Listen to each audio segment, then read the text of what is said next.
जब बात डेमोक्रेसी की आती है तो हम ये सोचते हैं जनता द्वारा, जनता के लिए, जनता का शासन।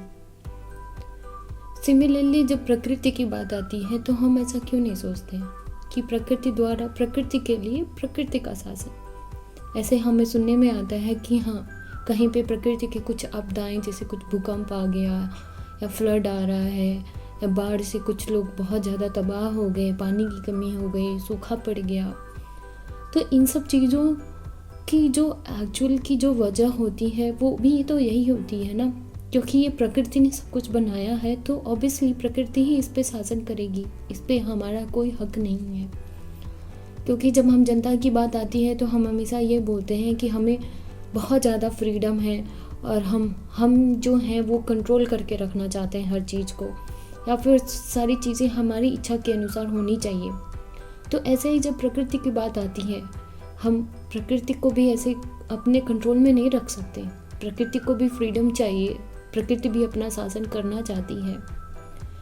तो अगर आप प्रकृति को सच में सोचते हैं कि ठीक है, आप प्रकृति आपके फेवर में कुछ काम करें, तो आपको प्रकृति को सेव करना पड़ेगा, आपको प्रकृति को समझना पड़ेगा, प्रकृति कैसे काम करती है। इसके लिए हमें कुछ बेसिक जो हमारी ड्यूटीज़ हैं उसको निभानी पड़ेगी। हमारे आने वाले जनरेशन को प्रकृति के बारे में पढ़ाना पड़ेगा, उनको जागरूक करना पड़ेगा कि हाँ, वो कैसे पेड़ लगा सकते हैं, कैसे पानी को बचा सकते हैं, कैसे सॉइल को बचा सकते हैं। तो ये सब चीज़ें हमारी हैं, मतलब हमारी ड्यूटीज़ हैं।